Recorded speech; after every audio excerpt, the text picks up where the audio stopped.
Actually, I'm live right now because this is a special edition. That's right. Welcome to a special edition of Wild and Weird Radio Look at Live. that. And Brandon showed up like it was right on cue. That's just Bam! crazy. It was all Looky, supposed to looky. be that way. Yeah, this is a special taped edition. So that's going to be really This is going cool. to be this week's episode.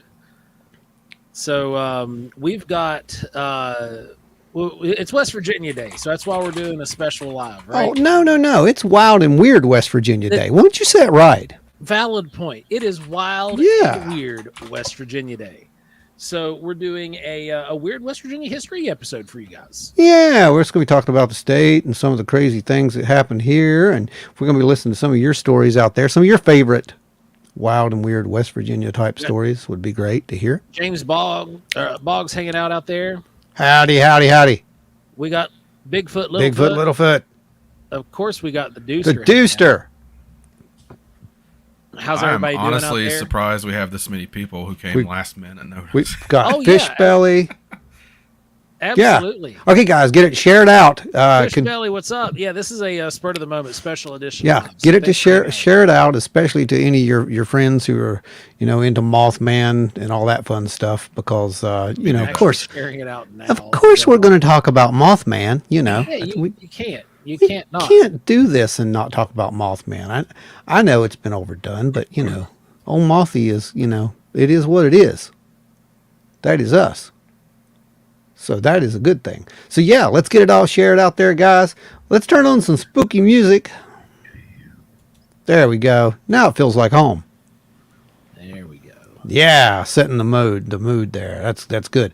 Hey, so what has been going down and transpiring with everybody at this point? Adam Good said one that I can't throw up on the live feed, but is hilarious. Yes, indeed.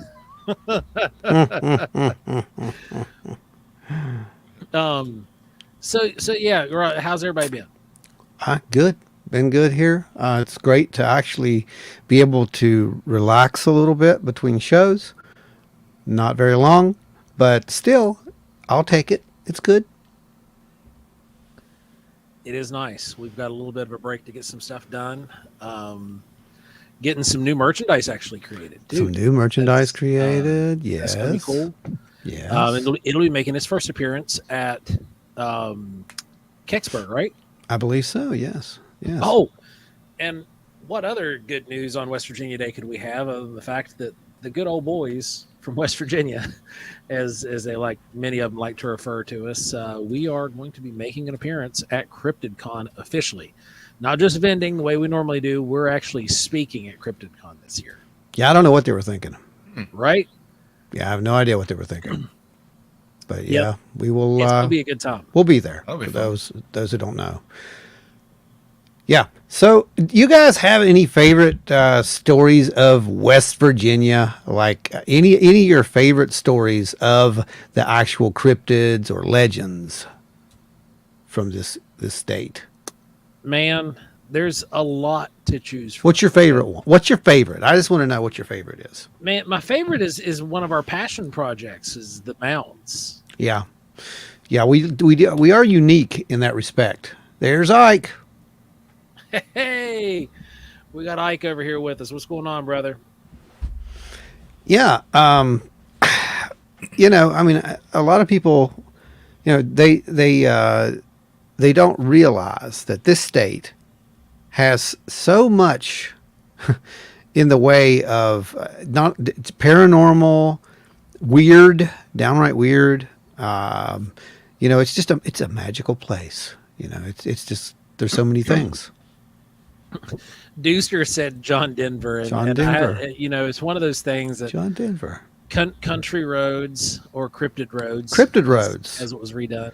Cryptid roads is what it is now. It's one of those songs that's always it's West Virginia's anthem at this point, even though it's more like almost West Virginia instead of West Virginia. All those landmarks are just across the border, but you got it close there, John. You got it close.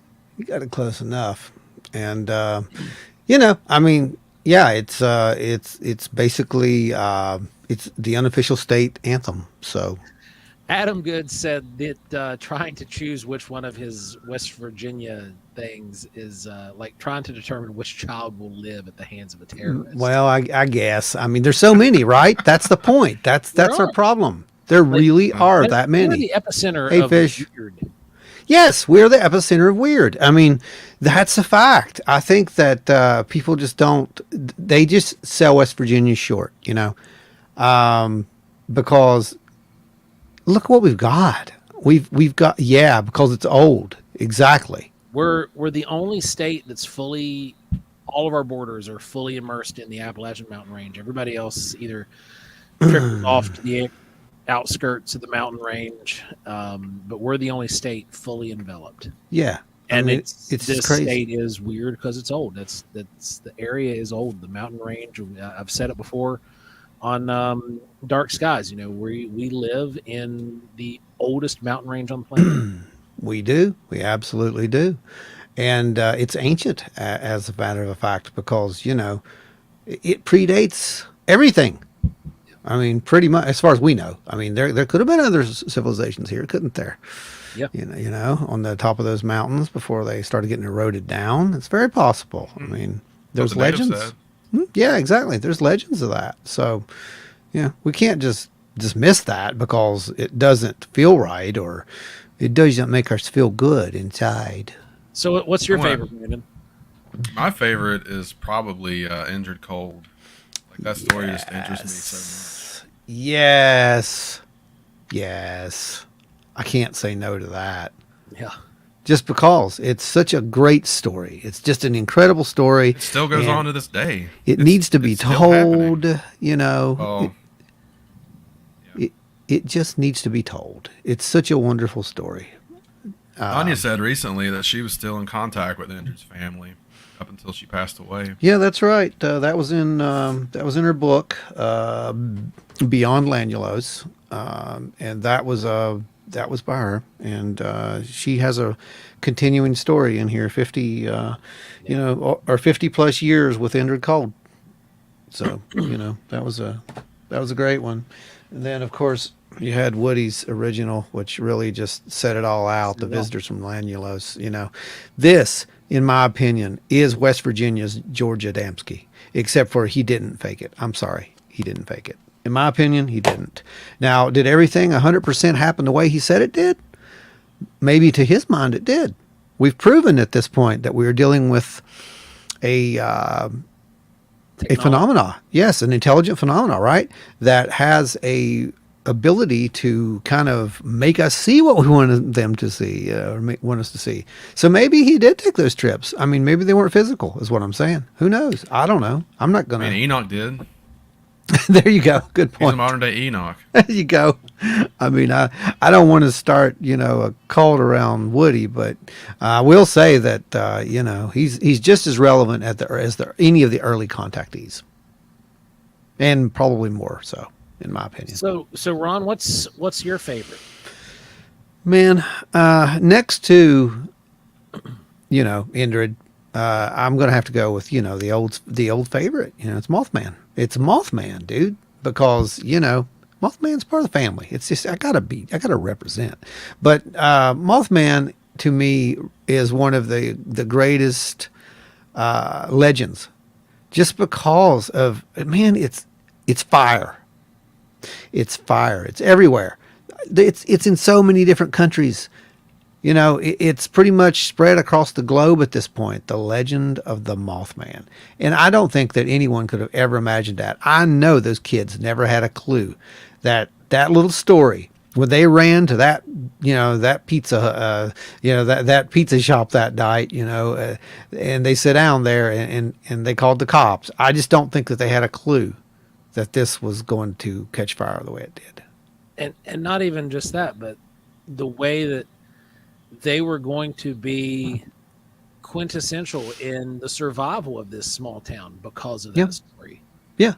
If it wasn't for that sighting, there would be no, Would I mean, not be what you it wouldn't be. It wouldn't be. It'd just be a little tiny river town barely making it. I mean, that's a fact.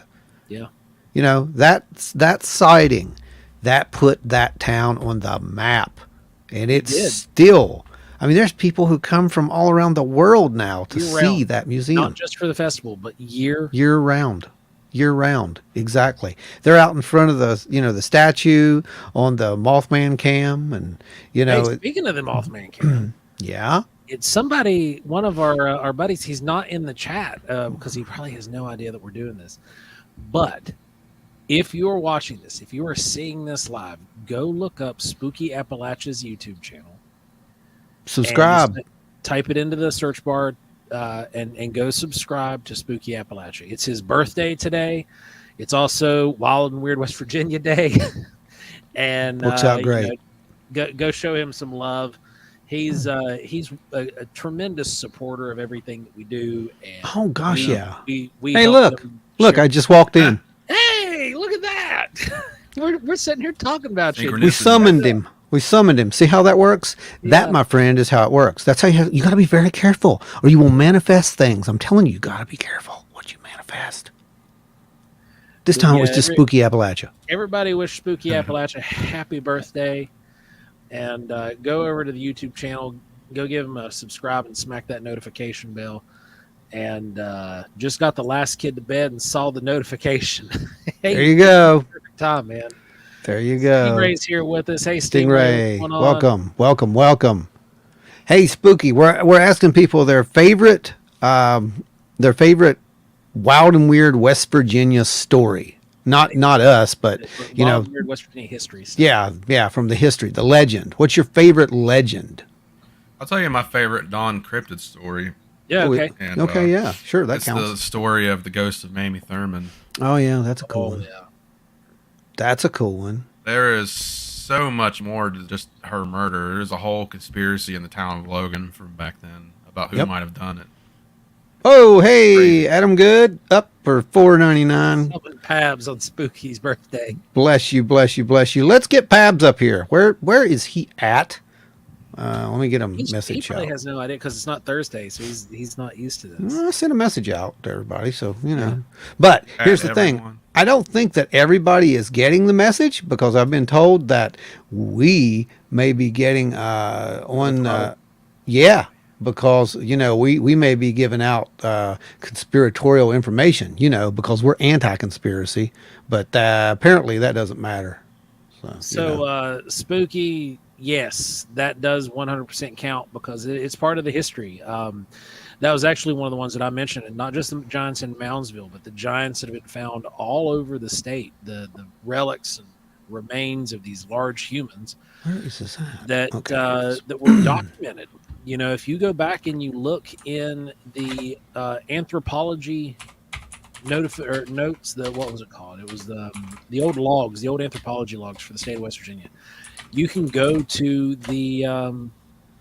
you can go out to the public libraries and look those up, and you can see the records of where these things were categorized and documented. Yeah, some of them probably were ground sloth bones and things like that, but when you start finding fully intact remains that are from head to toe over 7.5 feet, we're kind of getting into a ballpark where, you know, that's not a ground sloth. We're finding the skull, the whole body. And for example, the ones that were exhumed out of the Shawnee Mound in Dunbar, Yeah, and Dunbar. South Yeah. Charleston Mound. You know, the Shawnee Mound, there was a sarcophagus in the middle, and it had ash remains, which cremated remains, and on either side, facing east and west, perfectly east and west, were these two large 7.5 foot tall people that were on their knees facing outward from the chamber. They were buried with the chamber. Whether they were sacrificed as well, we don't know. There was nothing to tell about that, but they found these one way that we know that it wasn't just stretching of bone over time or that the bones fell apart and spread out, was the jewelry that they were adorned with was huge.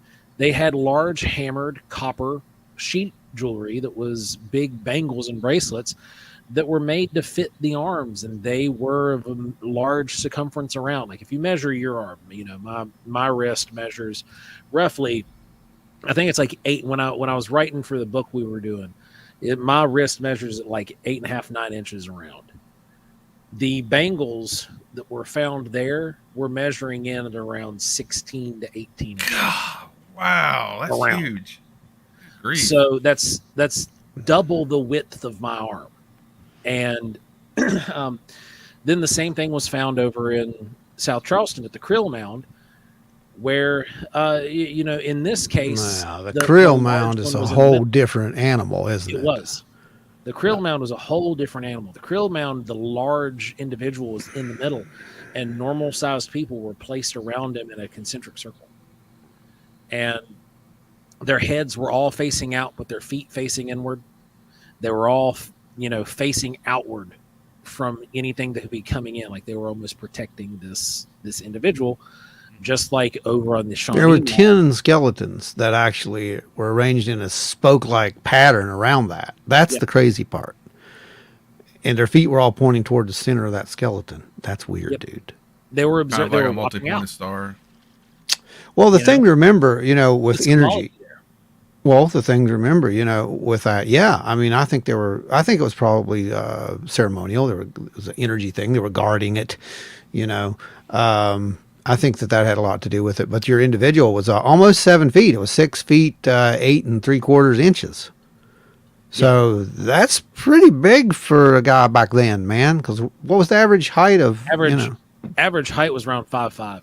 Yeah. For the Adena and Hopewell culture people. Yeah. They were around 5'5". So this was somebody that would have been 3 to 4 feet taller than them. Yeah. But Spooky was saying he heard about armor. Most of it was really jewelry. It was mostly like adornments. It could have been armor, but it's hammered copper. Not going to do a whole lot. Even against a arrowhead, it's going to pierce it pretty easily. Copper is a really soft metal. Well, you have to remember, like, what they constitute as armor. Yeah. There were breastplates that were made of, bone. Also, that was a common thing. The chieftain. You've seen them. I mean, that's what those are. Those aren't for just decoration. That's armor. Yeah. Because it worked back They then. wouldn't use the copper for that because No, they did not use copper for that. bone. The That was horrible for armor. closely stacked bones. No, yes, femur it was bones and light. stuff, that would have stopped a. Yes. One thing a lot of people don't realize Good job, man. You made it. about the Adena people was that they were so old that the people who settled here, the natives who settled here, didn't even know anything about them. Well, yeah, the fascinating far back part it to was. me, though, is that we just, archaeologists, they don't like to deal with the possibility that these things are much, much older, right? So it's just easier for them to say, these were just, I'm curious though now, with everything we're finding in modern science, with all of these new relic hominins that are being discovered, and we're finding the possibility of actual living human species. will they change the timeline? If they're going to go out and they're going to start changing the timeline, and if that change in the timeline is going to cause a review of the information that they had gathered. Well, I mean, I would hope it would, because we all know, I think we all know that, those they're ancient. They weren't just built 250 to 150 BC. Some of these things were ancient. We had, we had the First Nations who were here and the tribes that the Europeans met with, and they said, "Oh yeah, those have been here. Those were here when we got here." I don't buy it, but one of the more disturbing things about it to me is that one of the largest groups of mounds in the United States once existed in Dunbar Institute in South Charleston in 1883 to 1884. The Smithsonian workers recorded 50 mounds, at least 10 earthworks, low earth embankments in geometric forms. So circles, squares, things of that matter. Yep. The Great Smith Mound, 35 feet high and 175 feet in diameter, stood in Dunbar. The mounds in Shawnee Reservation and downtown South Charleston are all that remains today of this prehistoric works. That's all that remains. Yep. Yeah, And now, interesting, if you extend those earthworks into the Charleston metro area where it currently exists today, that number goes from 50 to 90. Which is, there was a massive, mound city here. Yeah. And it was, it's been proven pretty much that there was archaeoastronomy taking place there. There was something here. There was something very old here. There was a culture that was very smart here. It kind of tries to go and help prove the South American migration. Yes. So, yeah. So, who's going to tell the story? Ghost Brandon story. was going to tell a ghost story, so let's go ahead and get to that one. Ghost story. I want to hear a Oh. ghost story. So it was in the early 1920s. Mamie Thurman, who was basically the town floozy in Logan, it was well known, and her husband also knew about it. They found her dead one morning. I think it was a Sunday morning. She was found beaten, and her throat was slashed, and her body was basically dumped over a hillside. And there were a lot of finger pointing going on. They even accused her family's male black servant of doing it, and he even served jail time for it, but they never actually proved it was him. Some people even said it went all the way up to the mayor of Logan at the time, which Logan at the time was a very industrious city. Yeah. They had streetcars and everything back then, like those monorail streetcars, Mhm. the ones with the zip line thing. I Yeah. can't remember what they're called. Trolleys. Trolleys. Yeah, there we go. They even had those. And it was actually one of the first cities in West Virginia to get electricity too. Mm-hmm. Yeah. So it was a booming city back then, so that was a big deal. And there were actually investigations going on for over a decade. But they say that if you go up on that hill, which there's a coal mine up there now, so there's a paved road that goes to it. But if you go there, you can occasionally see her ghost standing on the side of the road or walking there. Wow. One of my So- friends, actually, I wish I had this picture. They went up there with a digital camera back around like 2005 or so. Yeah. And they actually got a picture of something white standing on the side of the road, and it had a human shape to it. Oh, wow. Really? Yeah, I wish I still had that picture. Oh, that's wild. Yeah, I'd love to see that. How about you guys out there in the audience tonight? You got any favorites that you'd like to tell or like to touch upon? There's some other weird things in West Virginia that it's not all Mothman and Flatwoods Monster. Yeah, There's we have the some. weird magnetic field. There's the weird magnetic field, thanks to our old good buddy there, Mr. Dave Roberts. You actually hear Dave in the background, I think, if you listen If you listen really close, you'll hear it. really close. You'll hear Dave in the background. Yeah, Dave makes a lot of the music for the show, and me and him have been doing that forever. But Dave actually discovered the magnetic anomaly, which is pretty prevalent in West Virginia, and in particularly in the Kanawha Valley. Yep. It dips down into the negatives. Yeah, And the then whole it- area is negatively charged. Yeah, then it does the same thing as it goes up toward the Chestnut Ridge. Yeah. So yeah, it's really interesting. We did a big presentation on that last year. I think it was last year, and it was just amazing. Stingray said he used to date a weird chick from That West counts. Virginia. That counts. Counts. There are some weird chicks in West Virginia. I'll just tell you. Yeah. So it's true. It's true, man. Yeah. So we have some interesting things. I was at the Cultural Center not too long ago, and we were up there for what was it Vandalia? The Vandalia Yeah, the thing Vandalia. that they did. Yeah. So anyway, we went in the Cultural Center, and there's some really cool. If you haven't been in there lately, they updated some stuff. It's really cool stuff. They got some animatronic stuff. They got some really cool Yeah, projection they spent type $1 stuff. million on updates. Well, It's really great. I mean, it's fantastic. And one of my favorite ones is the ancient section, and I really like the part where you can see, 10,000 years ago, how the arrowheads look completely different. I mean, they looked really nice and polished and pretty, and then, a little later, into the woodland archaic. period, yeah, they look more archaic, like they went backwards. Yeah, that's great. I love that. But what's more important is they have a little thing there called, you might have heard of it. It's the Braxton County Runestone. You guys familiar with that one? I've heard a little bit about it. read a little about it when we were doing some research, but why don't you tell us? Well, it's considered a hoax, first of all. I'll just let you know that because things that can't be explained are hoaxes. That's just automatic. I just want you guys to know that.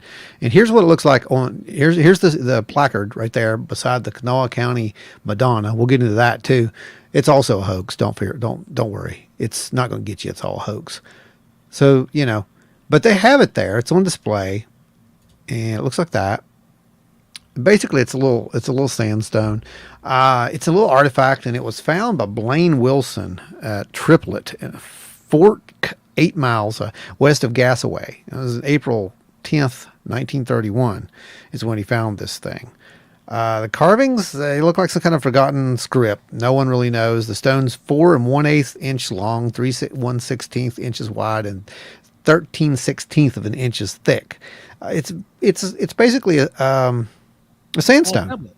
Yeah, it's a little tablet. It's a nice little square tablet, and it's really well polished. I looked at this thing and really close, and I mean, it can easily have been done with with flint at the time. So yeah, it could be that, but it could also.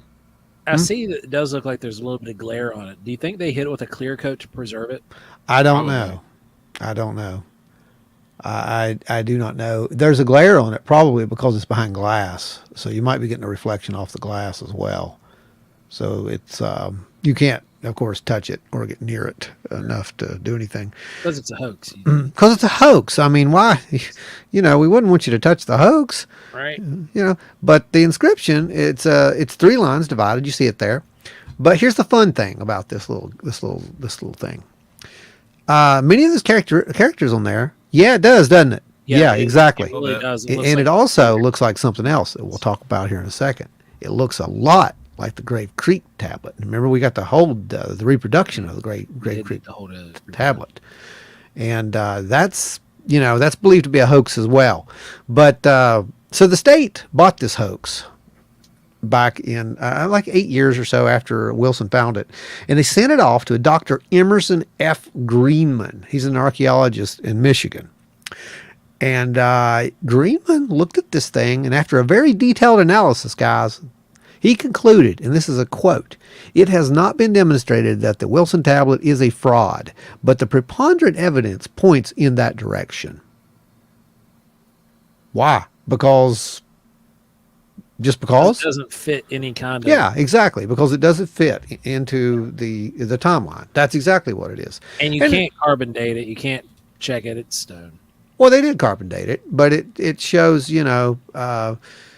what was it? I can't remember the exact carbon dating, but it's not that important. The point is, like you said, Silica, you can't. it doesn't matter. Yeah, but to them, these guys are experts, man. Just don't, because they're experts. You can look for traces of remains left from the scratchings, but So here is the other one. That's the Grave Creek stone, right? And look at the difference. I mean, they look very similar, don't they? yeah, Look at that. I mean, it almost looks like some of those. characters match. Yeah, some of the characters match. So the Grave Creek tablet it's considered West Virginia's most controversial archaeological relic. And there's a lot of people who are divided on if this thing's real or if it's just a hoax, right? But the tablet is an engraved piece of sandstone. Again, it measures 1.5 inches by 2 inches. It was discovered in the spring of 1838 by Aberland Tomlinson and others who were first excavating the Grave Creek Mound. Okay, so they were digging into the mound, allegedly, and they found this thing, right? So they said that they found it near the mound's upper burial vault. But Tomlin's family owned the mound. So this is back then. It didn't matter. If you owned it, you could dig into it. Who cared, right? They didn't have any. They really didn't care.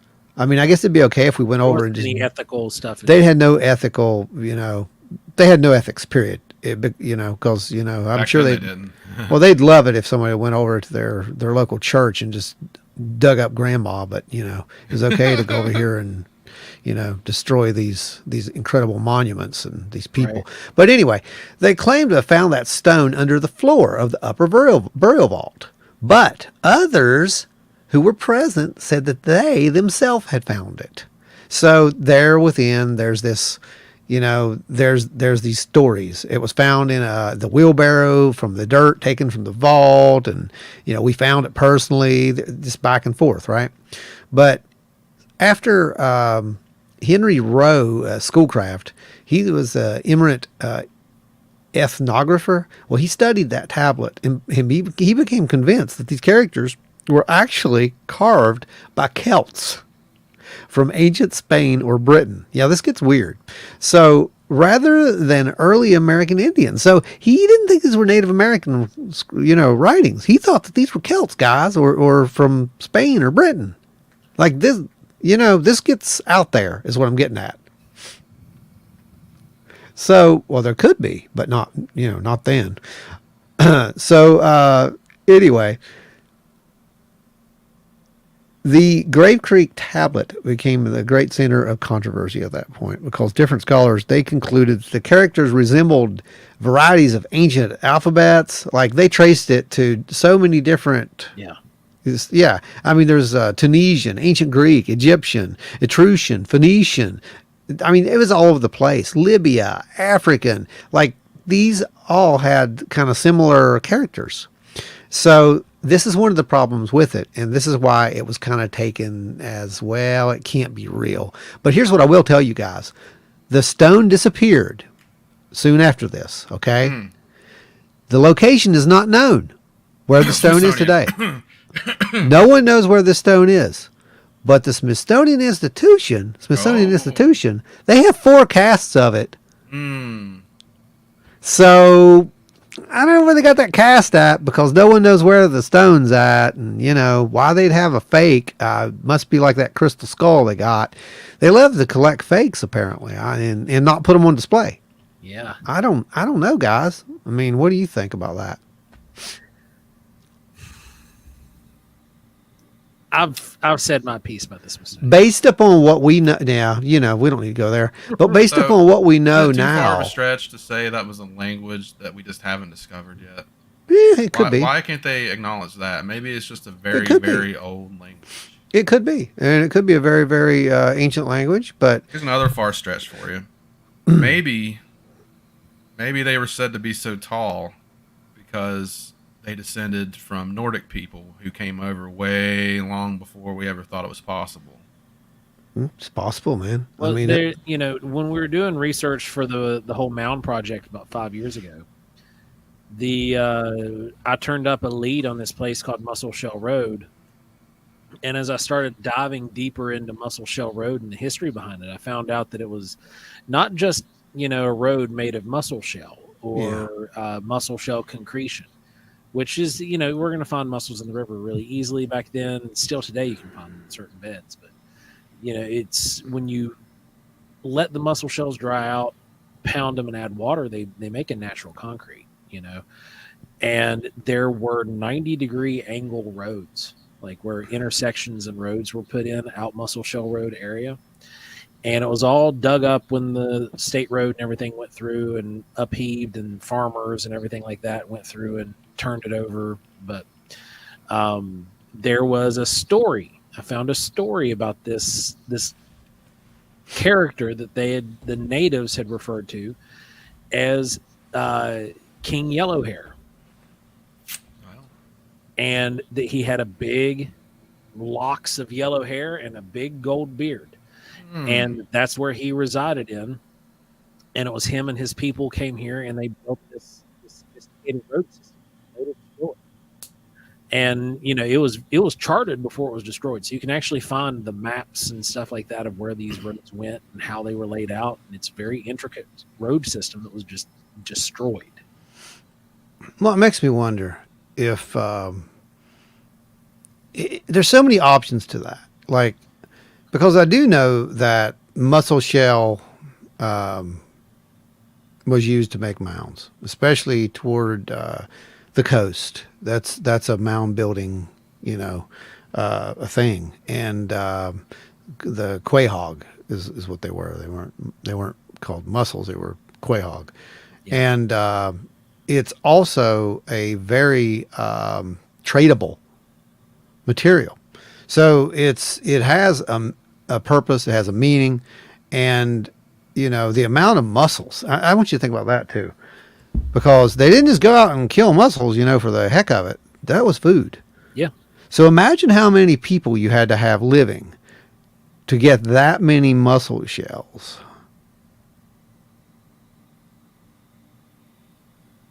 Here's another stretch for you. So, according to archaeologists right now, they think that the Vikings, well, when the Vikings first started, just out of the blue one day, they decided to start making these excellent boats and start pillaging Europe around 700 AD. Just out of the blue, they started making these super advanced, highly technological boats. But we know how the boats came. We know who brought the boats. We know what came down.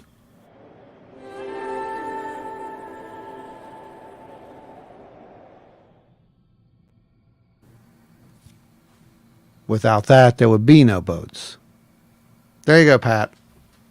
So my theory is just that maybe those boats are a lot older than we think. And that's why a lot of the mounds happen to be right along rivers river and stuff. system. 'Cause we know that the ancient Nords actually did build mounds themselves. There's mounds all over Europe that they built. There is. Yeah. There are. And it's a possibility, but like Ron was mentioning earlier, the amount of muscles that it takes to create a road like that. But again, you got to remember the stream systems were pristine. They were. Yeah, They were not so like today. clean. Yeah, they were.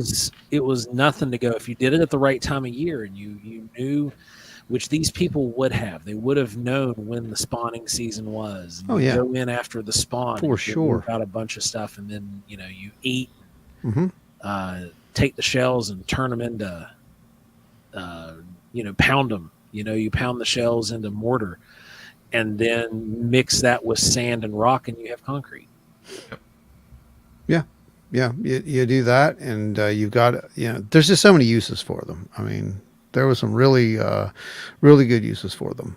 But again, it points to an uncomfortable history, one that archaeologists they just can't take, man. So it's easier just to say this is a hoax. And you saw the other hoax that was there. That was the Kanawha Madonna. You guys have heard that one, right? I know you've heard that one. Yeah. That was 1897 when there's the four teenage kids, they were exploring the cave, near the New River, and incidentally, I think that's near that one place, right? That site with the walls and the sacred shaft of black Kanawha flint, I believe. Like it's one of the places where almost all the black Kanawha flint probably originated. Yeah. And that stuff is hard to nap. I'll just tell you right now. But yeah, so anyway, the kids said that they went into this cave and basically they found this statue under a large flat stone. Now, what it doesn't say here in this little article that I found about it is that there were supposedly inscriptions on that stone. But apparently the stone got broken somehow or something. I don't remember how the whole story goes. But a member... Yeah, I don't know. But members of the West Virginia Historical and Antiquarian Society, Dr. John P. Hale, acquired the statue, and Hale visited the cave and presented a paper about the statue. And in 1964, radiocarbon dating put that statue at 350 years. But a more recent carbon dating estimated the wood between 1440 and 1600 CE. So it's inconclusive. No one knows if it was, and literally they said it doesn't mean that it wasn't carved at that time, but it doesn't mean that it was either. So it's one of those things. And they just lump it out and say, this thing's not real. It's just a hoax, because we don't have time to deal with this. And I think that that's the number one issue with a lot of these legends. No one has time to deal with them. Hey, since we're talking about those archaeological finds, I want to talk about my favorite one. What's your favorite one? The Garuda bell that was found in a chunk of coal. Oh, okay. I remember it. Yeah. There's been a lot of stuff found in coal, actually. But Supposedly the story is that a kid brought home a chunk of coal for heating, and he Yep. cracked it down the middle to chop it into smaller pieces to fit in their stove to heat up the house. And when he did that, this bell fell out of the coal. And I think they actually kept the coal and they analyzed it, and it was like 50 million years old or something like that. And this bell was embedded into the coal. And from what I understand, no one's actually been able to concretely say that that was a hoax. Yeah, Well, I've it's heard nearly it. impossible to carbon date something that's trapped in carbon. That's carbon. Yeah. You know, it's kind of hard. But I guess you could do a metallurgical, study on it. But then you have to assume, well, wait now, just because that's modern metallurgy, does that mean that it couldn't have existed in the past? That's our biggest issue when it comes to archaeologists and Well, archaeology. I remember Brandon was talking about an article that he had read a couple weeks ago that basically pushed back swords. What was it? 5,000 years? 3,000, yeah. Yeah, 3,000? yeah. So yeah, I mean, I think Pat's right. If it doesn't fit the narrative, it must be a hoax. I mean, that's true, man. I mean, and that's kind of where we are with a lot of that stuff. So, that's more of the lesser known kind of things that are kind of weird in West Virginia. What I hear about the rumor about, yeah, there's an ocean in West Virginia. Absolutely. Yeah, it's Gigantic aquifer. Yeah, there's definitely an ocean in West Virginia. It's underground, and a lot of our the salt mines are a direct result of those underwater. Those big oceans, which is just amazing if you really think about it, guys. Because what we're talking about is that's literally water that was here millions of years ago that have seeped down into the ground. And that salt that you're getting, those are ancient remnants of an ocean that was here before there was literally anything, except for, I guess, the Appalachian Mountain Range, but which was a mountain, was an island at the time, right? Isn't that what we Big think? archipelago. Yeah, big archipelago. That's right.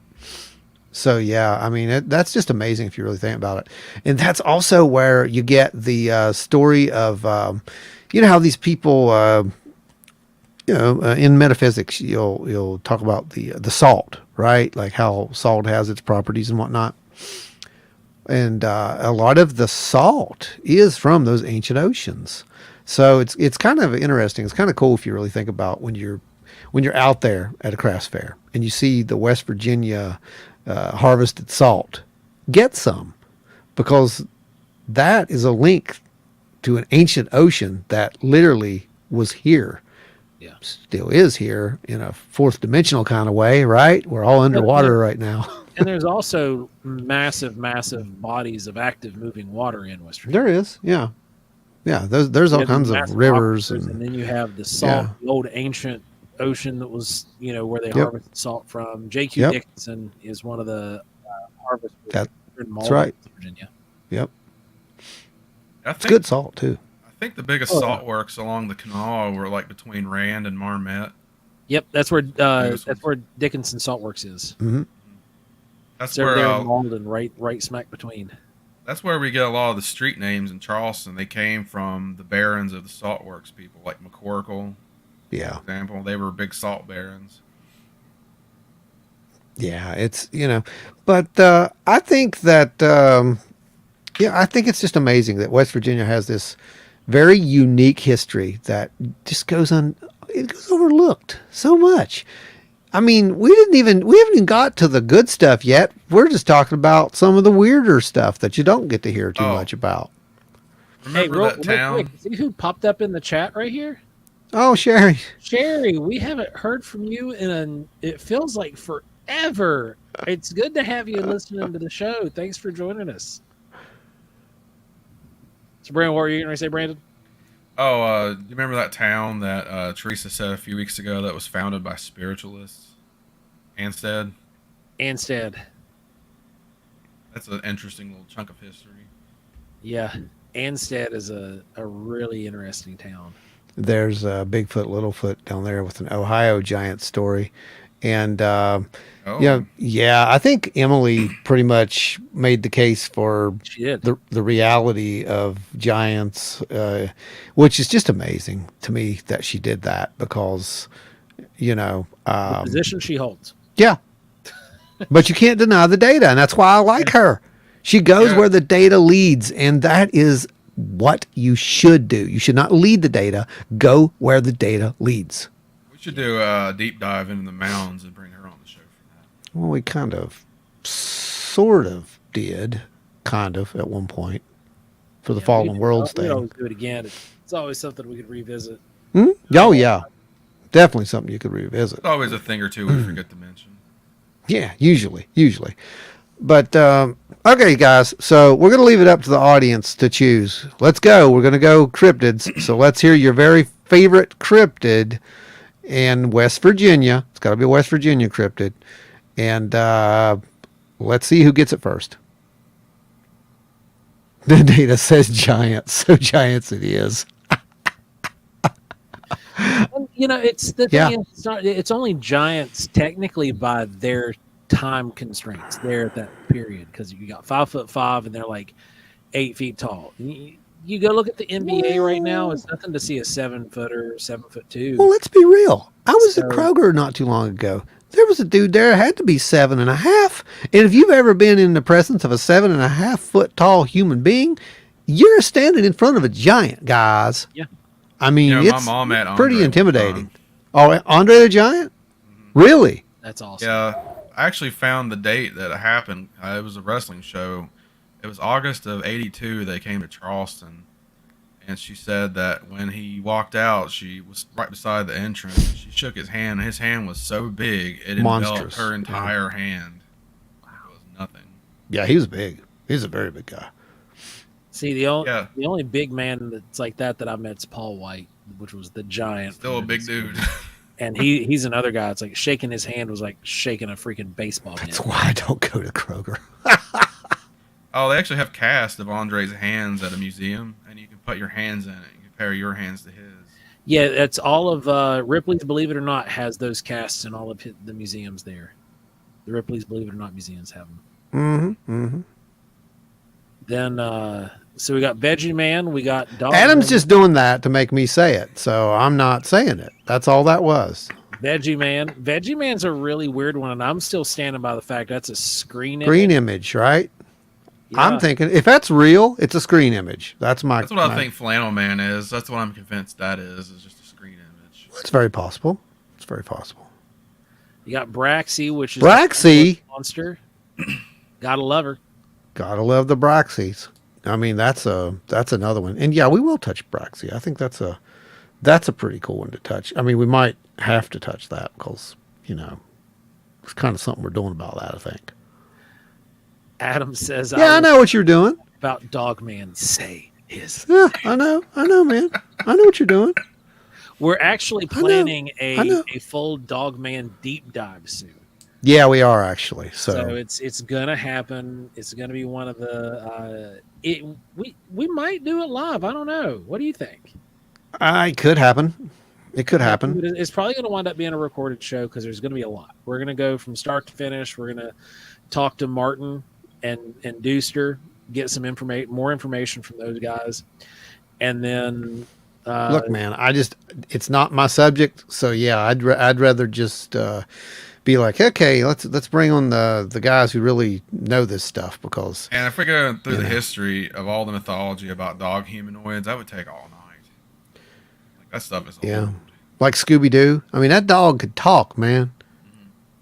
Stingray says people don't take me seriously because I bring up Pig Boy. It's a real thing, Georgia in the 1800s. I'll look into that one. I'll dig back in the archives and see what. Oddly, that sounds familiar, but I it don't. really does sound I familiar. can't. Right? I can't place it. Yeah, Whatever it sounds also- familiar. Head is sticking out in my brain. I don't know why. There's also Goatman in Maryland. Goat Man. Yeah, I remember that. A lot of that was fake, but who knows? I mean, Pat says it's about functional height. There's much taller people who have been documented. Oh, there really have been. And You know, it's sort of like you said, functional height. Some of them are so big that they're not functional anymore. Yeah, like the world's tallest man, he had a lot of health issues for being Yep. that tall. Like he could barely walk. Andre had Dude. a horrible back. You know it. I mean, Stingray says that, you know, Andre could put an egg through his wedding band. Yeah, he could. that's He insane. could, he could fill a milk jug inside of his boots. That is insane. That's how big his feet were. That is absolutely crazy. So yeah, and I mean, it kind of goes with there's a little bit of genetic holdover from some of those ancient ancestors there that may have had those genes, right? I mean, that's kind of what it looks like. No.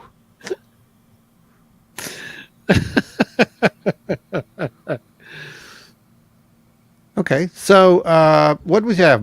Do we have Braxy? Is that what I saw come up there? Yeah, Braxy was Chris mentioned Braxy. Chris mentioned Braxy. Yeah, Braxy is a very cool story.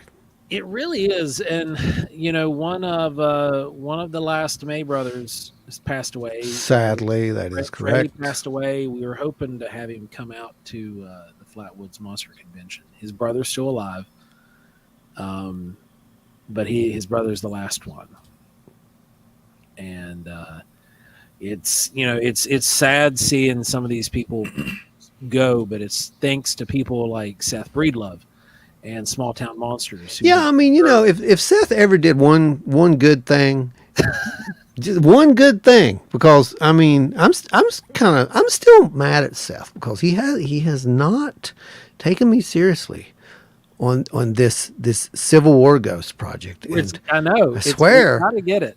if he doesn't do it, I'm going to do it. You hear me, Seth? I'm going to do it if you don't do it. That's just going to happen. All right. Talking, this could be your like Oscar. Could be nomination, big. Could be huge. Your Emmy, Seth. Yeah, it definitely could be a Emmy. I mean, Setting. I think I can maybe even come up with an interview with one of the Civil War ghosts. I mean, he could have an exclusive. Oh. Dude, you're missing it. You're missing it, man. No, seriously, Seth's great. I'm just messing with him. But yeah, it's you're one of right. people You're like Seth, yeah. What he did with Flatwoods, Yeah. Flatwoods Monster yeah. documentary that he did was just Yeah, how many of you guys have actually watched that? I'm curious. Like in the room right now, have you seen that documentary? yeah. Okay. How about the audience? Have you guys seen the documentary we're talking about?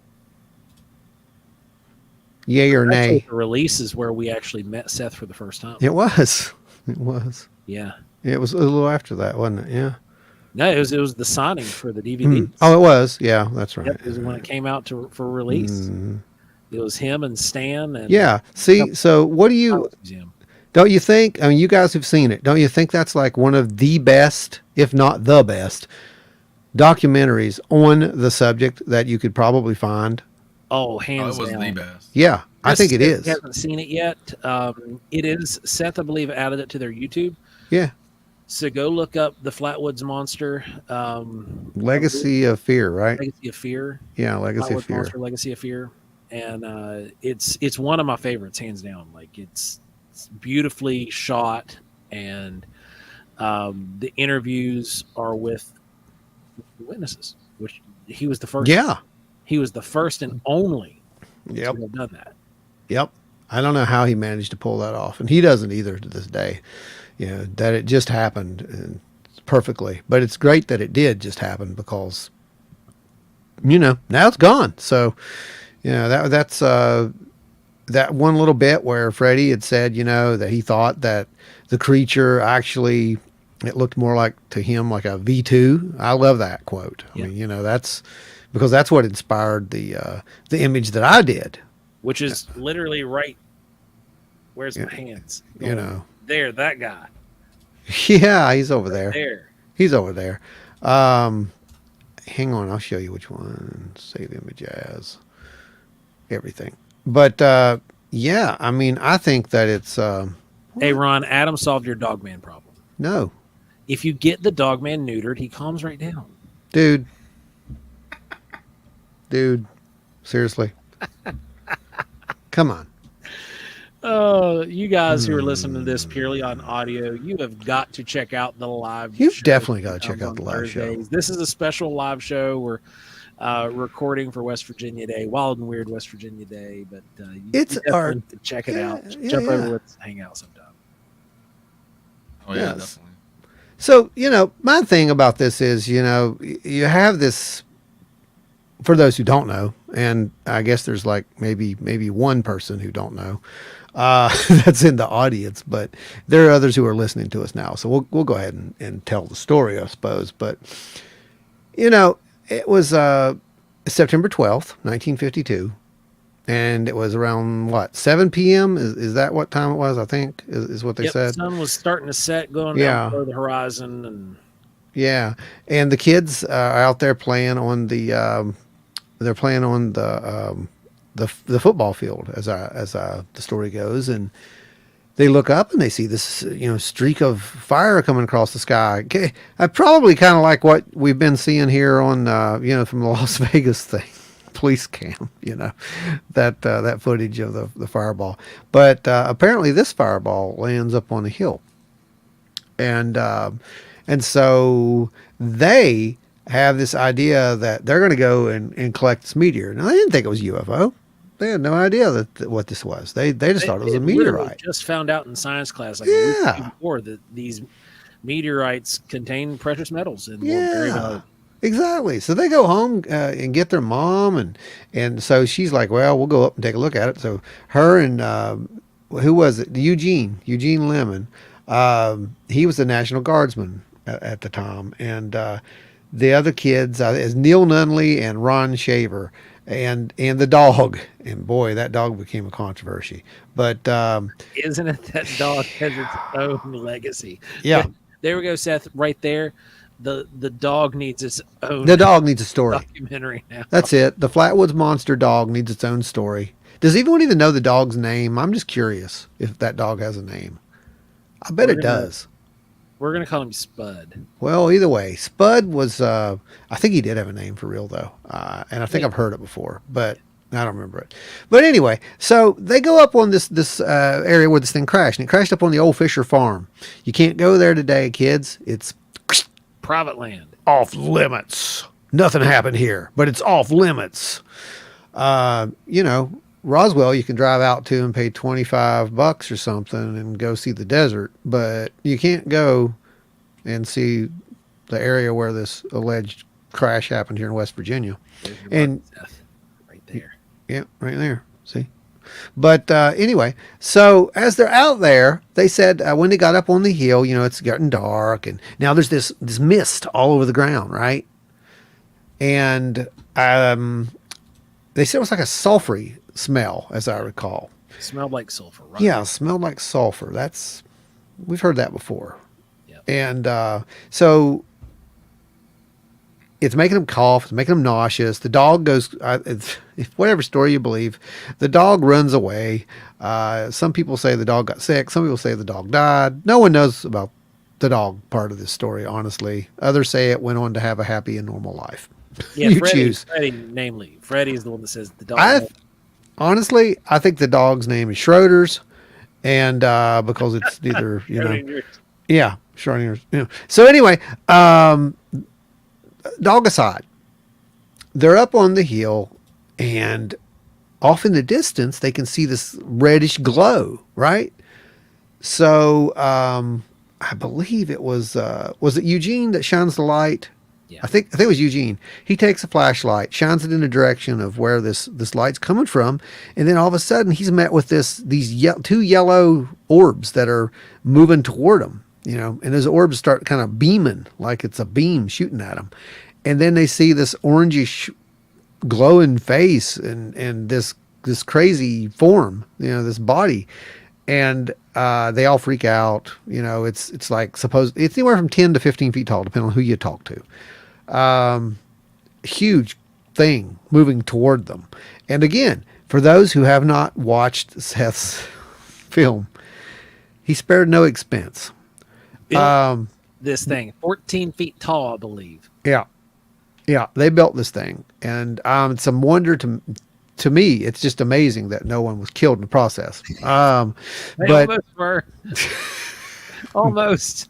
But yeah. So anyway, this thing's out there, and it starts moving toward him, and it's floating off the ground, and it's kind of belching out this, this sulfury smoke, and so everybody just runs and they go back home, And they eventually report this, which is, again, absolutely opposite of anything you do when you're trying to hoax something. That's why I have to question some of these things, like the Vegas thing. Like, how many people think it's a great idea to hoax something, but immediately go to the cops and say, you know, they're scared to death? First of all, you can tell there's fear on people. You know, look at the Pascagoula event. There's a great example. Or like when you're doing a live UFO event and you shoot up flares and try to say it's UFOs. I mean, Well, I don't know. I mean, whatever works for you. Yeah, I But guess. you gotta charge everybody 10 grand a pop before. Hey, you know what? If it really funds, you know, our research, I'm about ready to go out there and pop off some flares. You guys want to come out and shoot some lasers at the sky? Let me know. I promise it won't be as much as what you hear a certain so-and-so person charging for that. But I'll guarantee you're going to see something. You'll see something. And by God, I'll tell you another thing. Night vision is required. It's all right, Jen. We're doing the regular show on Thursday too. This is just a spurt of the moment live show. No It's a sweat. special. It's special. It's West Virginia, Wild and Weird West Virginia Day. Grafton Monster, okay, because he's in the art. You know, I had to put him in there. You know that, right? I mean, it's not one of my favorite of legends. But if you look up here in the corner, right up there in the top panhandle, you're gonna see it over there. You see him over there?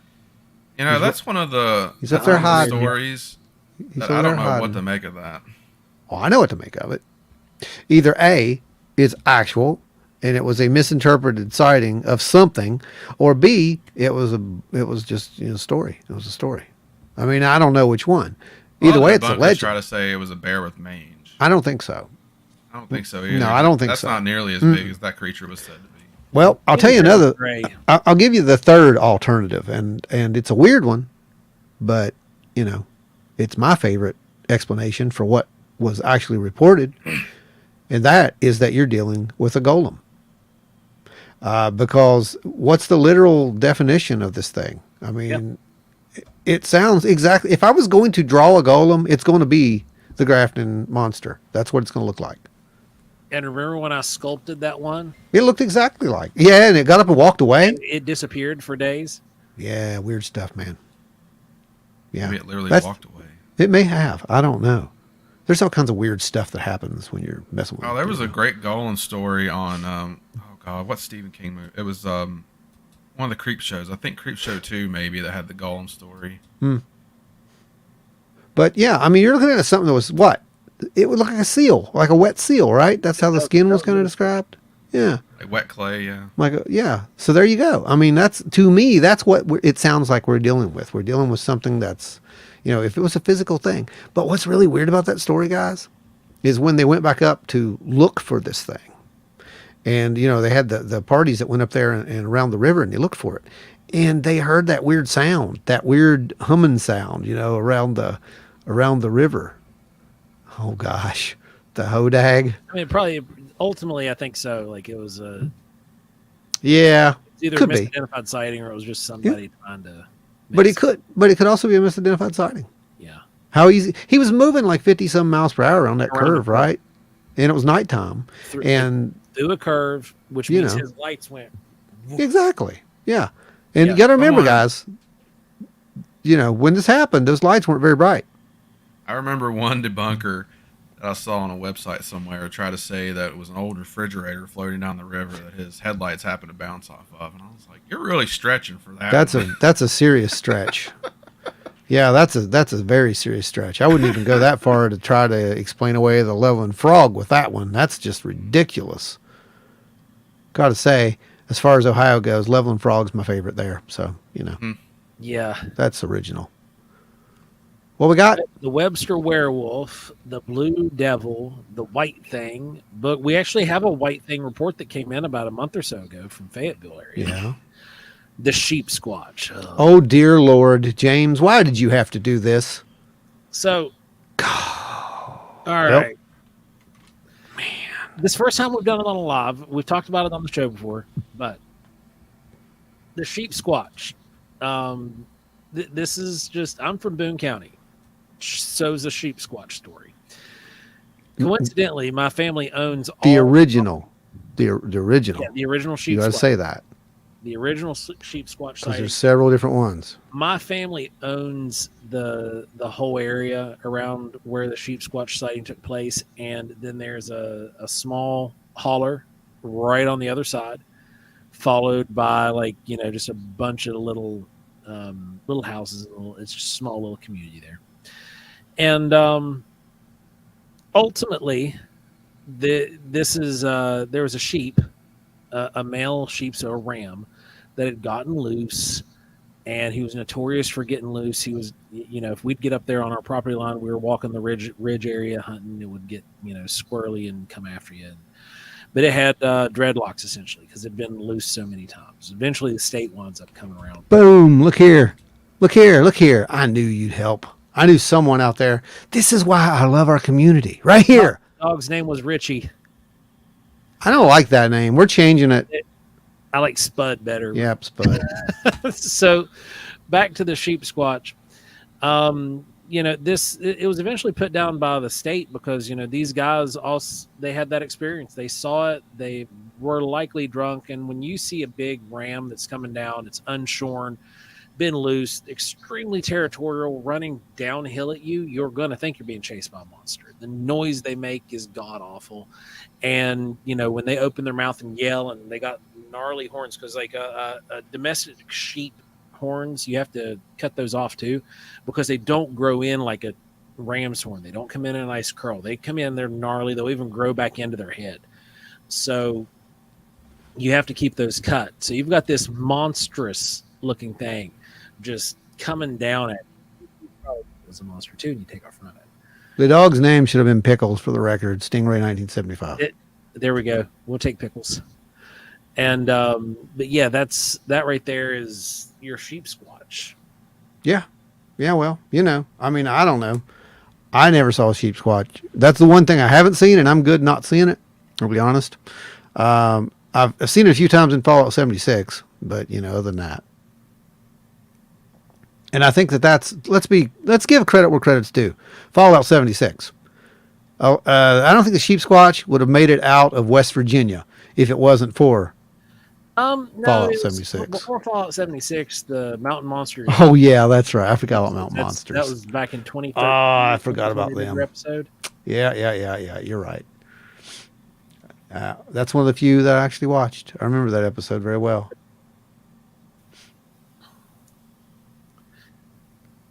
So to be clear, I said Huckleberry would charge you $25 to talk about it.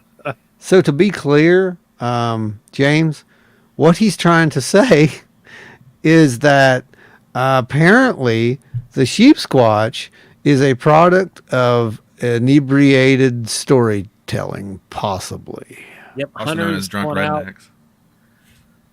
And doing their thing and getting ran off by this angry old ram. Yeah. But there was a few other ones there that I've seen people. Man, you guys are doing great. You're just listing them. Keep listing them. Come on. What I saw something. It was it a dog? There was a dog bear or something. I'd seen that up here. Yeah, somebody had mentioned dog bear. Bear dog. Yeah. That was there was a case of that in the 1980s, I believe, reported. Thing had red glowing eyes. Yep, and not natural. Walked on all fours and chased some people. I don't know. That reminds me of a story that my mom's family would tell all the kids to scare us when we were little kids. They said that if you weren't good, Bloody Bones would come out of the woods and get you while you were asleep, and he had glowing red eyes. And he was basically a skeleton covered in blood. Oh, that's cheery. That's cheery. That's awesome. Imagine thinking about that as like a little kid. I'm gonna have to draw that now. Thanks. That's really cheery. We may do that in one of these. I may just sit here and just work on a drawing through one of these, and that'll be fun. Trans-Allegheny Lunatic Asylum. Ghost. The Nurse Ghost. Jeez, there's all kinds of ghosts up there. That place was nuts. I wish Dave was here. He could tell you about that. I think he investigated that a few times. Deuster says raw head and bloody bones. There you go. Wait now. We got a Richie and a Ricky. Which was the dog's name? Sherry says Ricky. Is that short for both? I'm going to say it. Yeah, I'm still calling it Spuds. I don't care, guys. Spuds is a good name. Spuds is way better. We're going to call it Spuds. So, we've got so much weird history here. What is that? Yeah. This is a great story. 1973. What? My brother told me when I was a kid that there was a black snake that would sneak in your bed and bite you on the big toe. My brother's a jerk. Wow. Yeah. I mean, that's a jerk thing to do, Stingray. And That's a jerk thing to do right there. Have you ever been sounds like bitten? something I would do to my kids. Have you ever been bitten by a snake? Like it's fun. Depending on which species it is, it's not too bad. I've been hit by it a lot. Yeah, a few of them. Yeah, non-venomous. They still hurt. No, I've been tagged by a copperhead. It was not fun. Well, you're special. Yeah, it got me while I was weeding. It was back in my National Guard days after I'd palace chase out. Thunderbird, Mr. Ike. Yeah, Thunderbirds are prevalent. Our legend, the water panther. Yes, Yeah. more prevalent here was indeed the water panther, and that's a very interesting story because I think we actually covered that, didn't we? In Shawnee Myths and Legends, the episode. Yeah, the episode Shawnee's Myths and Legends, which is really good, by the way. And we already knew Joe was special. Yeah, we did. But that was a really good, deep episode on that. But basically, what you just said are two different things. You've got the water panther and you've got the thunderbird. So you had, one that was opposing forces almost. opposing forces. Yeah, exactly. So the water panther basically was a spirit of, what was it? I know the whole story. I just don't know how to tell it. But either way, go listen to our episode because it's a lot more in depth than me trying to remember all that. And I don't want to get it wrong because it's got to be told just the right way. You do not want to tell it wrong. I have Shawnee family friends who would scold me on that, so I have to make sure I do it right. It was episode 73, by the way, in case you guys are looking for that. There you go, episode 73.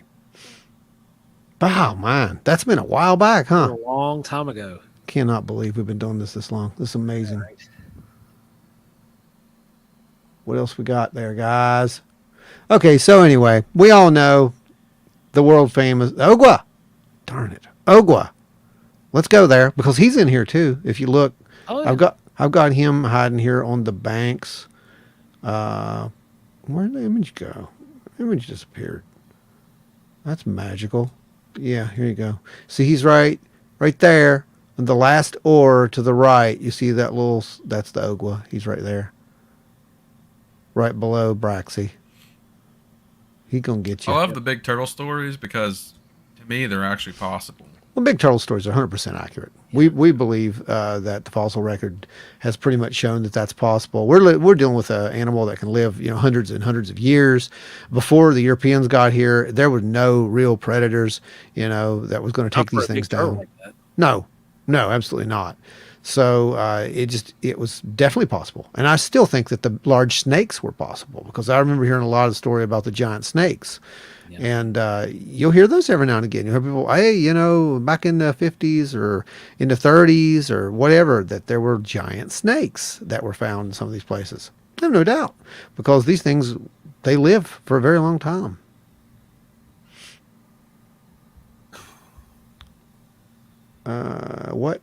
What is an Ogwa?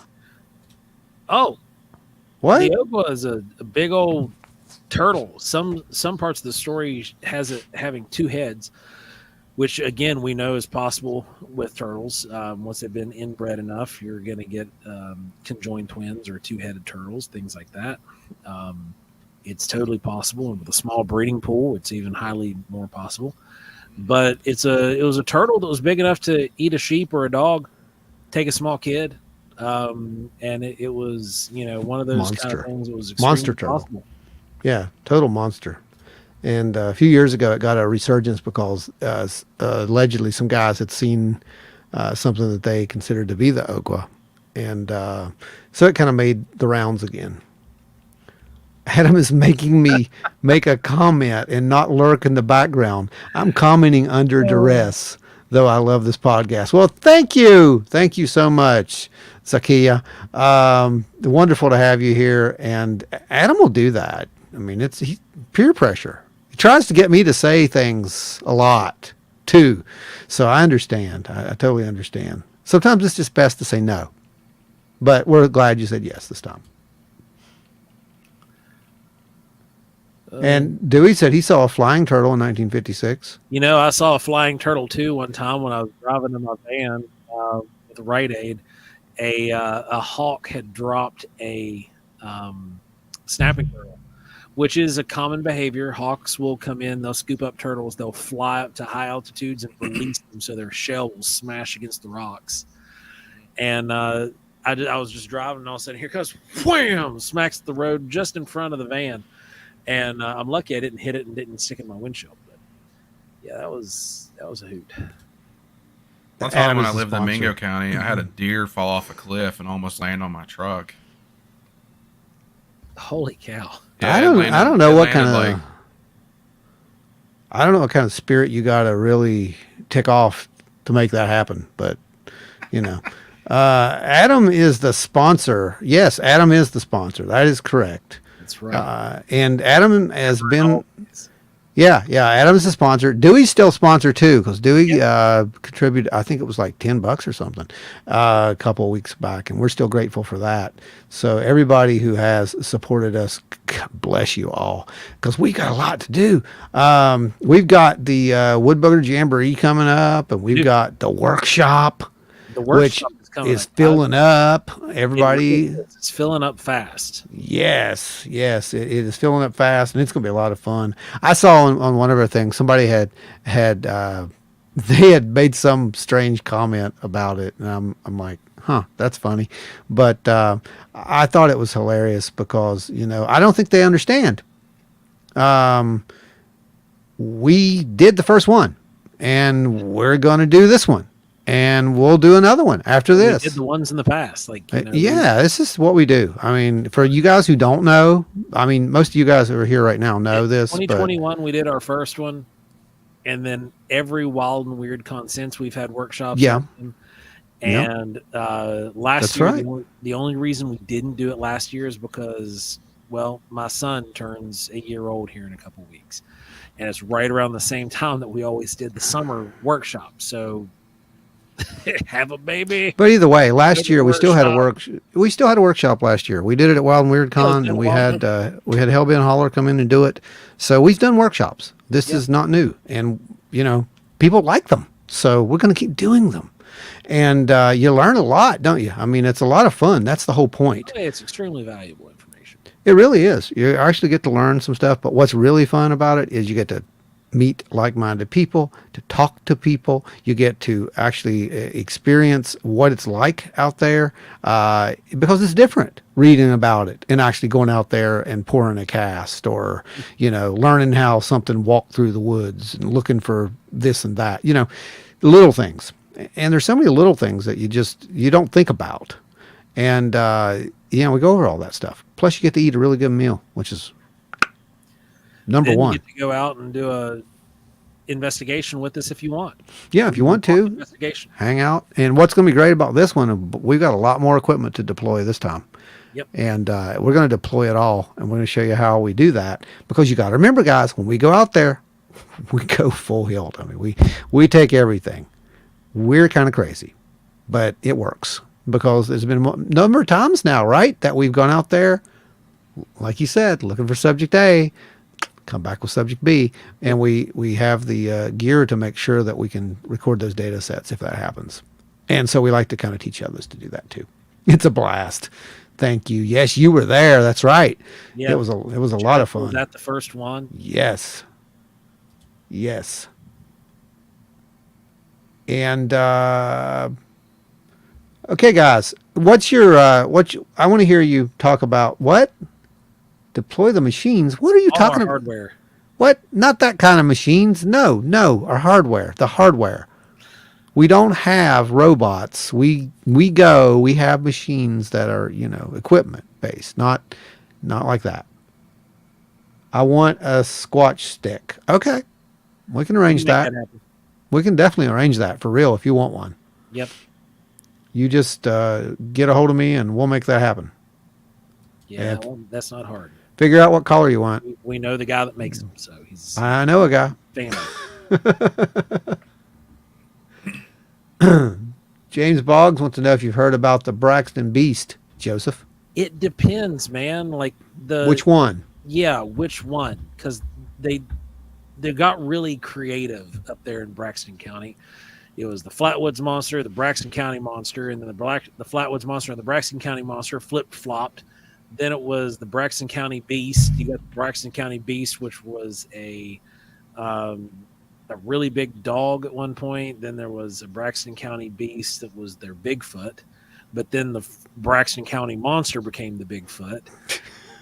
I mean, it's just like take a bowl of spaghetti, put the names for Braxton County Monster, Braxton County Beast, Flatwoods, all that stuff around the bowl, and figure out which noodle goes where. So which one in particular are you talking about, Braxton County Beast? Oh, we should do a field trip to find Bigfoot. Sign me up right now. I would In go. Alaska. Well, guys, I'll tell you what. It's going to take a whole lot more than that $4.99 that Adam always manages to give us every week. I've done the math on this. Yeah, oh, have you? I have tried to plan this for Mhm. years, literally. Mm-hmm. Current price, round trip from West Virginia to Anchorage, Alaska, and then getting a charter from Anchorage into the interior. You're looking ballpark at $1,750 just for travel That's awesome. per person. Which Hey, is James relatively says that affordable considering. the photo of the beast was actually 700 yards from his house. How about that? Find this photo. We need to see this photo. Oh, Yep. Hoop Snake. The hoop snake. You guys know that one, right? We talked Yeah, about that covered Hoop recently. Snake a couple weeks ago. Yeah. Yeah, that's a weird story. And the fact that they can just, grab on their tail and roll at you or roll down a hill, And then the sun gazer lizard, they do that too. They grab their tail and just Lizards are weird, man. yeah. Lizards are weird. That's all I'm going to say about that. What other cryptid you guys want us to touch on here? We're rolling here. Coming up to our time stamp though. Yeah, for the, airplane. Yeah. the show at the This- down some. Yeah, this is, I'm going to have to probably edit a little bit down, but won't be too bad. Remember, this is a live taping, so we can't go our normal, 2 and 3 hours on this one, guys. We'll be back for Thursday for that. You can hang around for that Hang one, out Thursday for the 2-hour version. And, or the 2 hours and Thursday goes beyond, on depending on what's however going long on. we feel like. oh yeah, Brandon, go ahead and plug your stuff. Oh yeah, so I've been putting together an anthology of all of my short stories, and it's not just horror. There's sci-fi in there. There's some drama in there too. There's everything I've written since like 2014, I think. It's 41 stories altogether, and right now it's about 84,000 words, so around 300 pages, give or take. And you can pre-order it right now for $5.99, and it'll release to your ebook or e-reader of choice on July 25th. Sweet. And it's called The Ouija Board Said It Was Hungry. That just sounds disturbing.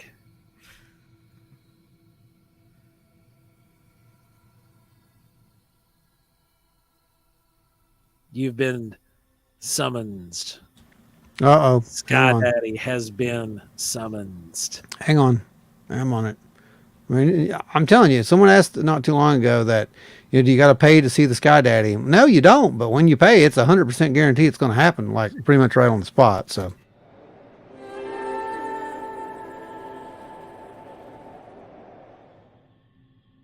I can foresee a whole show of that at some point. Yeah. Who was it that gave us the thing there? It was James. James. Yeah. I got I found that site, and we're looking at it here. Or I'm looking at it anyway. That is not one that I was familiar with. No, I am not going to say I was. That is interesting. 2005. Wow, that's pretty wild. Pretty wild. Doesn't look human. I agree with you on that. I don't know what that is. Do you have it you can put up? Yeah, well, I can, but it's very small. Because I didn't see the picture. I'm going to pull it up, and let's see, push it over here, and go over here like this.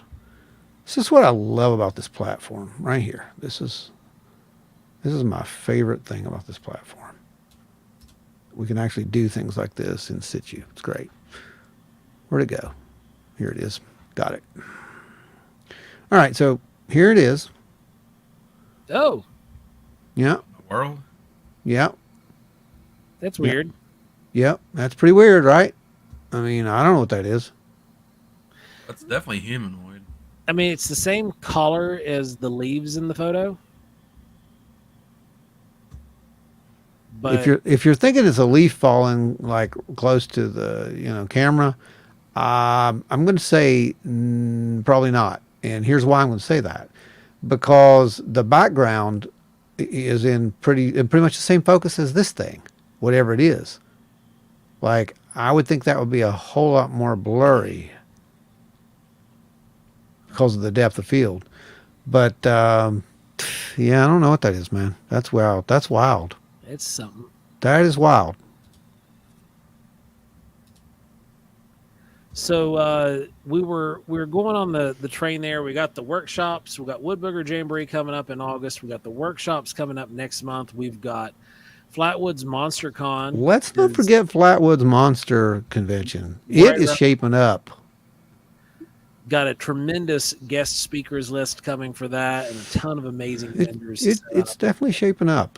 We've got this guy announced today, our old buddy there. Oh, wow. Yep. We got old Stan announced today, and then Raymond Zemansky so far will be there.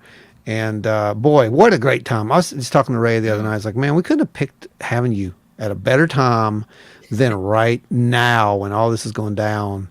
We're toying with an idea of doing a VIP kind of thing, which he's down with, as long as we can, make that happen. We'll announce that officially when it's given the green light, guys. But to let you know, you're here first and you heard it. So, you want to keep watching the page. Make sure you're watching the Flatwoods Monster Convention Facebook page, because that's where we'll announce it. We'll also announce it on our webpage.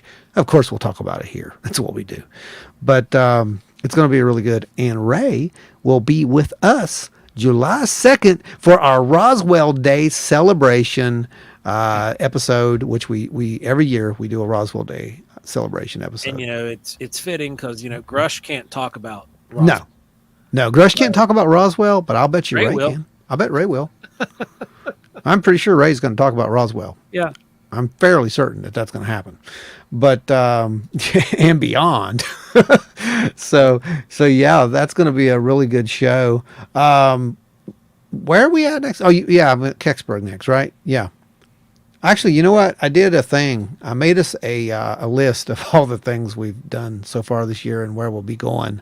And there's a couple on here that's still to be announced, but that gives you a good idea where we're going and whatnot. So be sure to catch us at some of these, and we'll be out there. Yeah, we can finally add that we were speaking on that list to Crypticon. Crypticon. Because That's we right. Yeah. were speaking there for a long time, but the announcement didn't come till this week. There's a lot of things we know that we can't talk about, like Grush. Yep, exactly. Normally we know our speaker schedule. Sometimes, usually it's a year out. We know everywhere we're going to be. We just have to wait until the promotion announces it. Oh yeah. We can't talk about stuff. It's kind of like I said, it's like Roswell. We Top secret. can't talk about that stuff. But when we do tell you that we have these things going on, they're in the works. Trust me, there's some cool stuff coming. Hey, you better believe we will get. Oh my gosh, really? James Boggs, I'll be there. Yes. How many other you guys are coming to Flatwoods? I know Ike's going to be there. Because that's going to be a big deal. It's going to be a really big deal. And we'll get the rest of the announcements if everybody's going to be showing up there. Stingray says, "Can anybody get down to the Kecksburg crash site, or is it off limits?" It's off limits. It's off limits. No, it's off limits. It's off limits. Private property. Yeah, it's off limits on private property. I think there's a development down there now, from what Stan had said. He said you wouldn't even recognize it. It's all been I thought it was destroyed. concrete. Like, for whatever reason, I was thinking it's like it's concrete or a parking lot or something. I don't know. Probably He just Dollar said General or something. he just said you wouldn't recognize it now, and they were it was going to be under development, but I don't know if it's still woods or what it is. I haven't been down that way, but you will be close to Meteor Road, that's for sure. When you come up to the to the thing. No, we Guys we going will to be- not. No, I'm going to be somewhere. I can't tell you where I'm going to be, but I will. I may post photos later of where it is, depending on what happens. Another top secret thing. Well, we know what you're doing. You're making cupcakes. Yep. Man, I'm telling you, you're an expert cupcake maker. Oh Lord. It is what it is. Oh, wait. Before we go, I got to do something. I got to show you guys something. So I'll be right back. Stay right here. Oh, Well, while we're waiting, Yeah, you guys talk amongst yourself. I'll be while back. we're waiting, guys, I just wanted to give a shout out, because this is on the recording for the actual podcast side of things. Sydney, New South Wales, you all are climbing the ranks. what? And- Really? Yeah, they're number 4 in our total downloads in per city. So Australia, holy crap, guys, y'all are awesome. Blame Adam for that. Yeah, but we've got their number 4 in total downloads. Wow. That was magic. And we've got Charleston, West Virginia is actually sitting at the top right now, which is the first time Charleston, West Virginia has actually been in the top 5 for a really long time. Oh, are you checking the ratings? Yeah. That's good to hear. So yeah, we're bouncing around. We've got all kinds of stuff. We've got Asia is up. Our listenership in Asia is up. Really? So and Asia? obviously Oceania. If they're number 4. It's because we did the. That's because we did the Orang Pendek episode. I bet. Oh, it's been since before that, man. They've been in there Really? for a long time. Fantastic. And now Maybe we should they do a just special for climbing Australia. the rank. So it's they're going higher and higher in the rank each month here. Well, that's awesome. So That's maybe, exciting. hey guys, if anybody's in Australia and you're hosting a paranormal conference of any sort, reach out. All we need is travel covered, and we'll be there. Hey, we have a listener in Alaska. Look at that. What? Hey, check it. Yeah, Yeah, That is at least Alaska. one That's listener in awesome. Alaska. that is awesome. Well, I'm appreciating that. So that's really Alaska cool. is one place I have always wanted to go. So, Joe, I've been collecting model kits for a very long time. I build them. Case in point, built the ship for. We just finished the ship for. What was it? The Man from Venus. The Eli's little movie there. Which, if you guys haven't seen it, I suggest you really go watch it. It is really good, and it is such a great backstory on George Adamski and all that. And my whole thing is, okay, we did George Adamski, let's do Ended Cold. Come on. Anyway, because we already have that model built, it wouldn't be that hard. So anyway, I found something that I had to get, and I said when I saw it, I knew Joe would just love this, and I can't wait to build it. It's going to be fantastic. Can you see it? The TR3B. TR3. No, it's TR3E. The TR3. Wait, is that a new model? Yes, that's right. It's the TR3E. The TR3E. Yes. Oh, this is great. Yeah. So we got to look. It's over Machu Picchu, I believe. There. That's great. That's Machu Oh Picchu. yeah. Huh. Yeah. I thought that was That's clever. a that they did weird that. placement. Yeah, it just came in today. I was like, oh, Joe's gonna love this. That's hilarious. So yeah, I'm gonna do that, and that's gonna be a lot of fun. And I got a few of these little guys ready to go. Someone was questioning me why I made these artifacts on one of the pages. It was really hilarious. First of all, they're not reproductions of artifacts at all. Yeah, it's an amalgamation. Yeah, of exactly. Skulls and It- me, you, and Wayne sitting down and looking at them. It's not what you think. Yeah, exactly. The final rendition Ron actually did in real time with me and Wayne on Skype. Back in the day. Adjustments to make, and Yep. then he worked out the final rendition, and then added more to that after showing it to can't think of his name. Sierra Sounds, Ron Moorhead. Ron Moorhead. When Yeah, Ron Moorhead yeah. Ron like, is the one who. this here. Yeah. He gave me the. He's like, where's the two little holes in the back of the skull? And I'm like, oh man. And the funny thing is, I knew before he turned it over what he was looking for, and they weren't there, but they're there now because this is the fourth model. And what people don't get, this isn't something you can just go and get off Thingiverse or this is a handmade model. It took what 2.5 years basically to get to this. It's 3 years from Yeah, something like start that. to finish. Yeah, just preparatory There's work. So many versions. Because when I started the project, I really did not believe that these were anything other than just elongated skulls, that they were just, cranial deformation, artificial. And then when you started really getting down into it and looking at Yeah. the anatomical difference, the foramen magnum, which is modeled right here, you can see where that is compared to a human skull. No, it don't work that way. Yeah, and there there's was no just growth plates either. there was just so many the little sagittal things. sutures are gone. They don't. I can give you sagittal obliteration if you want to argue with me on that, Right. but you won't argue with me on this right here. You won't argue with You're not me going on. to get sagittal obliteration across the entire skull. No, you can still You're tell only it's gonna get it there. places. Yeah, you can still tell it's there. But It'll be this- faded the older you get, but you can still see it. yeah. But either way, I thought that was just a really cool little model. But I shared it on a page, and someone wanted to critique it. I'm like, here's the thing. It's not what you think. It's definitely not a. It's not a reproduction. It is a reimagined version. And why it is here is because the real ones cost you a lot of money Yep. to get a $600 cast. bucks. Yeah. $500 to $600 for a cast, and you can go home with one of these for $50, or you can get one of even the bigger one for like $150. So yeah, it's that's the reason, because people want them. There you go. Yep. And I can answer those questions because we have this platform. Hey, we got Dave Spinks in the chat. What? Hey, what? Yeah, Where? He's the Facebook user. Oh, he's over on Facebook. Are you serious? What's going on, Dave? Happy David? Wild and Weird West Virginia Day. Happy Wild and Weird West Virginia Day, David.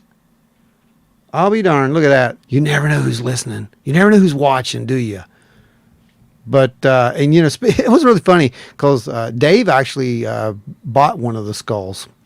Yeah, you took Oh, us in really? this weekend, didn't you? Yeah, he got one of the skulls. He got the table model. It was one of the ones that was that I just did, and I'm going to make us another one. And he's like, I got to have it, and I'm like, of course you do. So every time I make one of those things, somebody's got to have them, but it's okay. That's what they're there for. We're there for Exactly. Yeah. It just takes days to make, but they're worth it. And yes, Jennifer, you have one, and I believe that's the other one that goes with that collection. What? You need a crystal version? I'm working on it, bub. I'm Has working on anybody- it. Is- Has anybody tried to make a clay model over the skull to see what their faces would Yes. look like? Yeah, They did. yes, they did, and it's very cool. Yep. They don't look like you or me. Let's put it that way.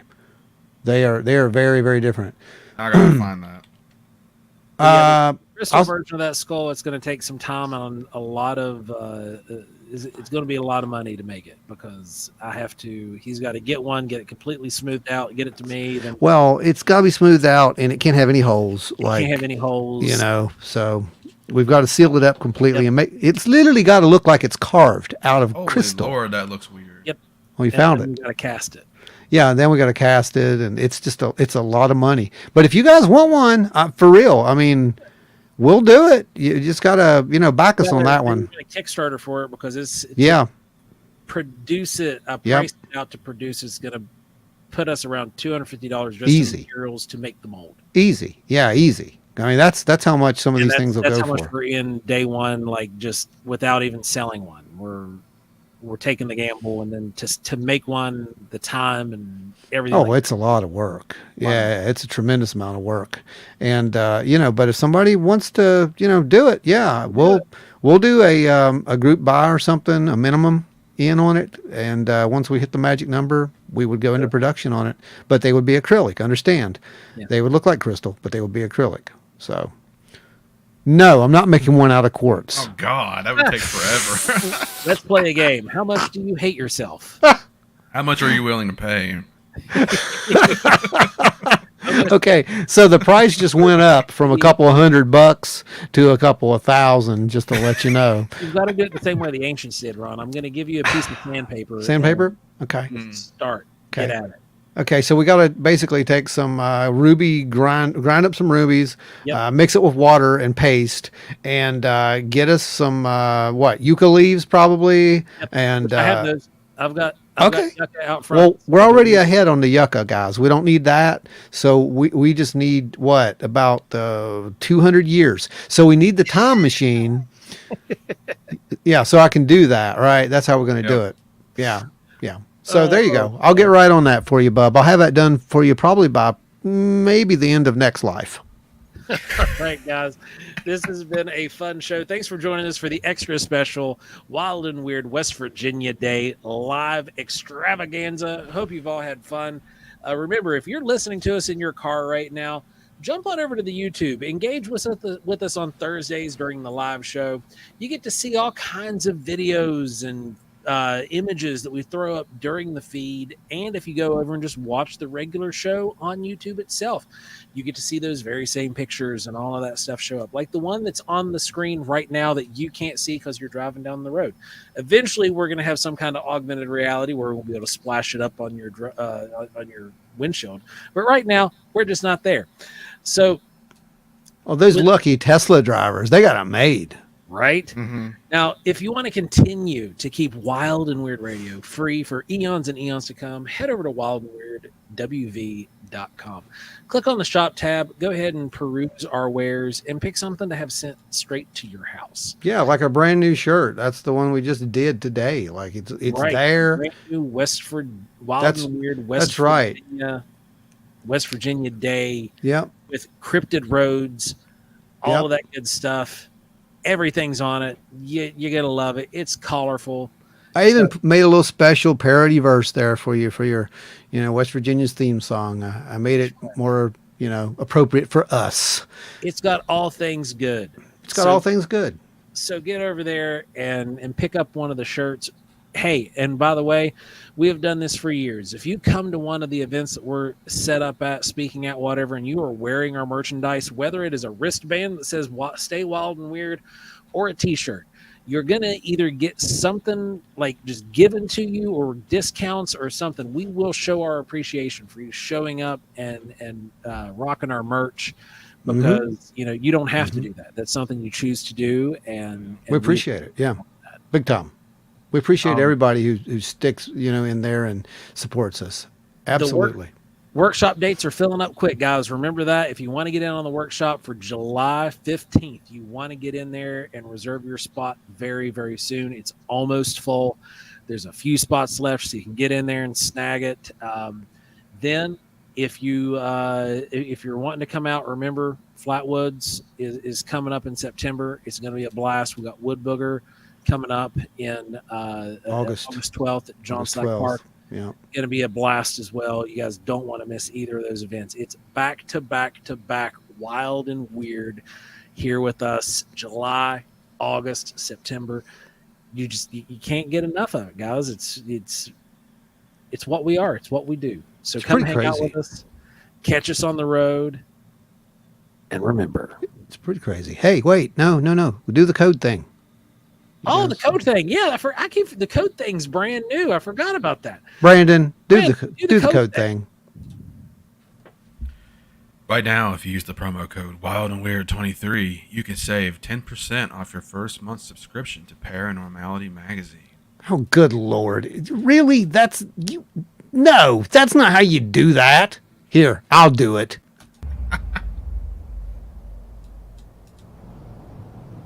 Use promo code Wild and Weird 23 to get 10% off your first month subscription.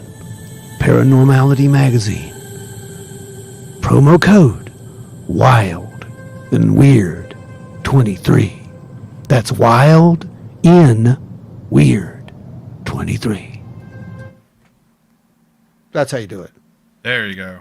All right. I think we got everything covered on this episode. Well, guys, thanks for hanging out with us. It's been great. We will catch you next week. And We'll actually catch you Thursday. Well, yeah, catch us Thursday before Thursday. next week. How about that? Catch Yeah. us Thursday. Hang Yeah, out this with this Bob. was a bonus. So yeah. This is a bonus. Yeah, that's right. It's going to be 2 days from now. You guys get to hang out with us. So be back in 2 days. And remember, Wild and Weird West Virginia is not just a place. It's a state of mind. Stay wild and weird, everybody.